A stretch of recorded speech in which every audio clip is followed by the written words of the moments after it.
देख रहे हैं इन डार्क राजकुमार के साथ।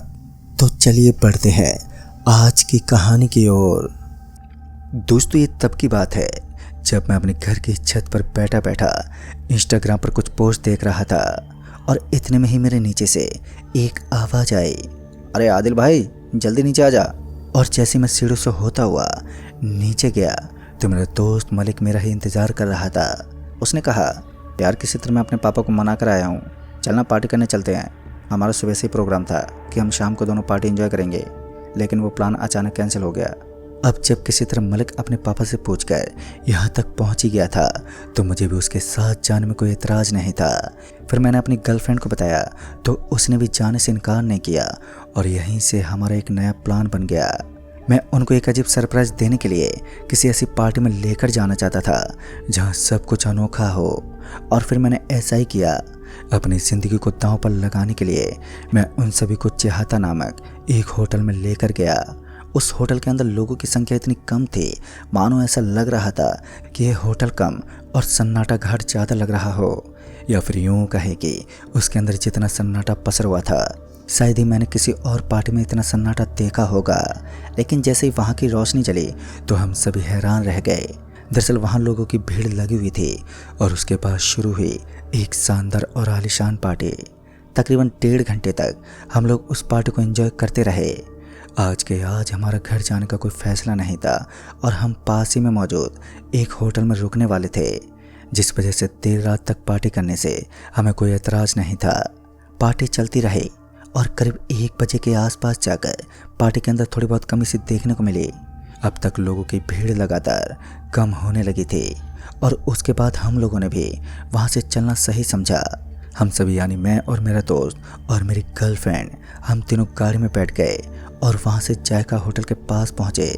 इस होटल का नाम मैंने भी पहली बार ही सुना था, लेकिन इसका नाम यहाँ काफ़ी मशहूर था, जिस वजह से मैंने इस होटल को चुनना सही समझा।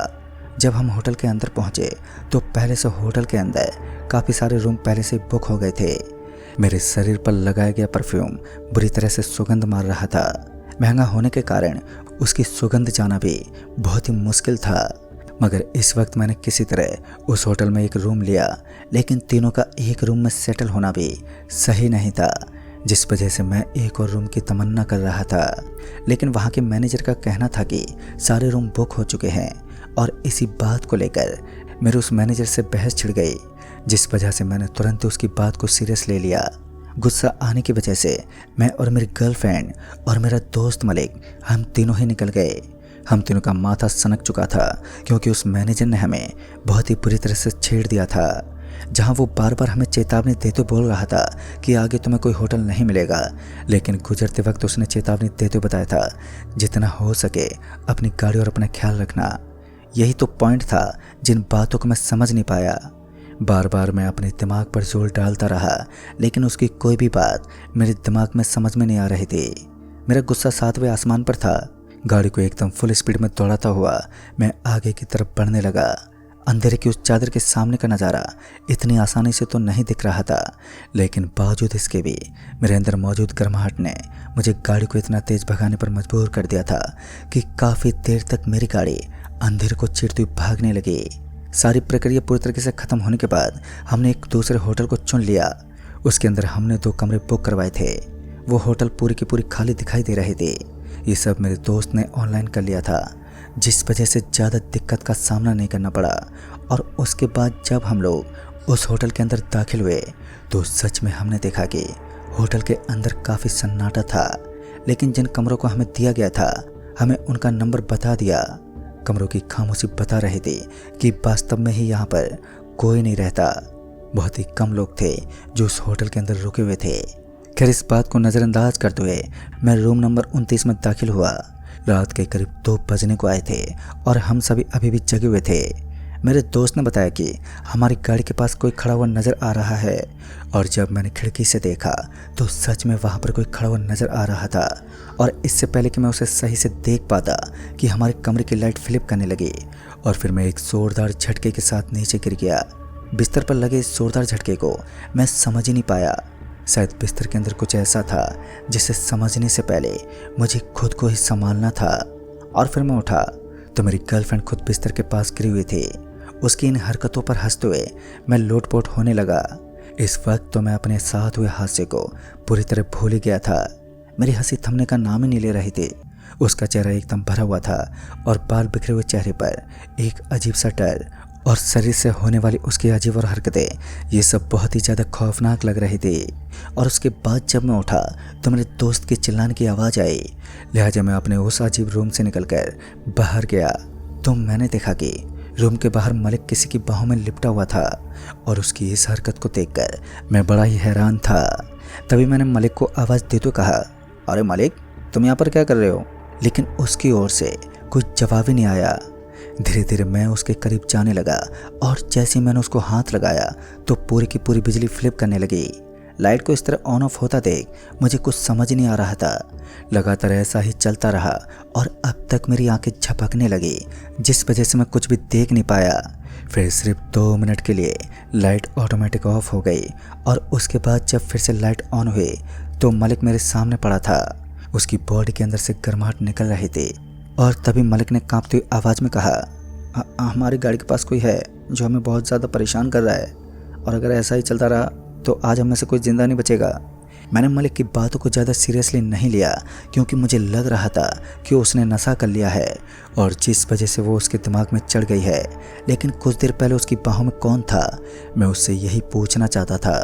लेकिन तभी उसने मेरा गला पकड़ लिया और एक गुस्से से भरी आवाज़ में कहा, आज मैं तुम्हें जिंदा नहीं छोड़ूंगी। उसकी जुबान से सिर्फ यही वर्ड्स निकल रहे थे। दूसरी तरफ जब मेरी गर्लफ्रेंड परी भागती हुई मेरे पास पहुंची तब तक उसने मुझे आधा पर्दा हवा में उठा दिया था और उसके बाद धड़ाम से ज़मीन पर गिरा दिया।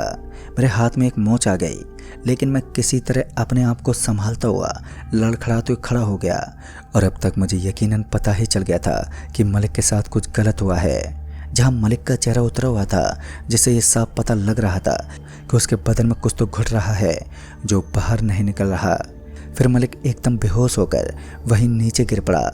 कायदे से तो अब तक उसका नशा उतर जाना चाहिए था, मगर ऐसा नहीं हुआ और फिर मैं उसे लेकर अपनी गाड़ी के पास जाने लगा। अब इस होटल में एक पल के लिए रुकना भी बिल्कुल सही नहीं था। होटल के इन कमरों के अंदर कुछ तो ऐसा था जो हमसे परिचित नहीं था या फिर हम उससे परिचित नहीं थे। अभी मैं गाड़ी के पास पहुंचा ही था कि गाड़ी का एक पहिया एकदम से फट गया और फिर अचानक ही जोरों से हंसने की आवाज़ आई। आवाज़ इतनी ज़ोर की थी कि हमारे कान में दर्द होने लगा। फिर ज़मीन से अचानक ही हाथ उखड़ने लगे और इन हाथों की ताकत ने हमें अंदर तक हिलाकर रख दिया। इन हाथों की ताकत ने हमें ज़मीन के अंदर धंसाना शुरू कर दिया। ज़मीन में गिरने की वजह से मेरी तो आंखें ही बंद हो गई। दोबारा जब सामने से अंधेरा हटा और रोशनी की चमक पड़ी तो मैंने देखा कि हम उसी रूम के अंदर पहुंच गए थे जहां पर कुछ देर पहले बिस्तर अपने आप ही हिलने लगा था। हम तीनों को एक चैन मिला, लेकिन फिर कमरे का मेन डोर ओपन होने लगा और दरवाजे के अंदर से तेज हवा का झोंका आया, जिसके साथ ही सारी चीज़ें इधर से उधर ही हिलने लगी। और फिर कुछ दरवाजे के अंदर से सफ़ेद कपड़े पहने एक औरत दाखिल हुई। उस औरत का रंग रूप इतना डरावना था कि हम तीनों के पांव तले ज़मीन ही खिसक गई। रूम नंबर 29 की कीमत का अंदाज़ा इस बात से लगा सकते हैं कि उस कमरे के अंदर अब तापमान में वृद्धि होने लगी और देखते ही देखते पसीना छूटने लगा। हम सभी के अंदर इतना जज्बा नहीं था कि उस कमरे से भी बाहर निकल सके। मलिक तो पहले से भूतों की चपेट में था और अब तो वो पूरे तरीके से उनकी चपेट में हो चुका था। फिर उसके बाद उस कमरे के अंदर काला काला एक धुआं सा फैलने लगा और उस धुएं की वजह से कुछ भी दिखाई नहीं दिया। फिर कुछ देर के बाद ही मेरी आंखों के सामने उस काले धुएं ने बवाल मचा दिया और उसके बाद मेरा सर चकराने लगा। मैं दोबारा बेहोश होकर वहीं ज़मीन पर गिर पड़ा और उसके बाद जब तक मुझे होश आया तो मेरी गर्लफ्रेंड की मौत हो गई थी। अपनी गर्लफ्रेंड की स्थिति देखकर मेरा तो दिल ही बिखर गया।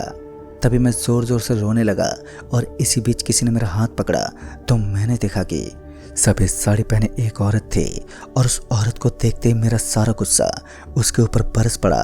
मैंने उसे धक्का मारा और वहाँ से निकलने को कहा, मगर उसने मेरे ऊपर कोई भी गुस्सा नहीं दिखाया और ये देखकर मैं सच में हैरान था कि एक डैन को धक्का मारने के बाद भी उसने मेरा कुछ अहित नहीं किया। उसने धीमी सी आवाज़ में बोला, मैं तुम्हें पार्टी से देख रही हूँ, तुम मुझे पसंद आ गए हो और मुझे तुम्हारे साथ बहुत कुछ करना है। इतना सुनकर मेरा माथा सनक गया पहले से ही दिमाग घुमा हुआ था तो मैं ज़ोर ज़ोर से चिल्लाने लगा और उसे गालियाँ देने लगा। लेकिन शायद उस औरत को मेरा ये बर्ताव पसंद नहीं आया। उसने अपने बड़े बड़े नाखूनों से मेरे शरीर पर झपट्टा मार दिया। और इतना सब होने के बाद उस होटल का मैनेजर कमरे में पहुंच गया और उस मैनेजर को देखने के बाद मुझे काफ़ी सुकून तो मिला, लेकिन अब तक मैं अपनी गर्लफ्रेंड को गंवा चुका था।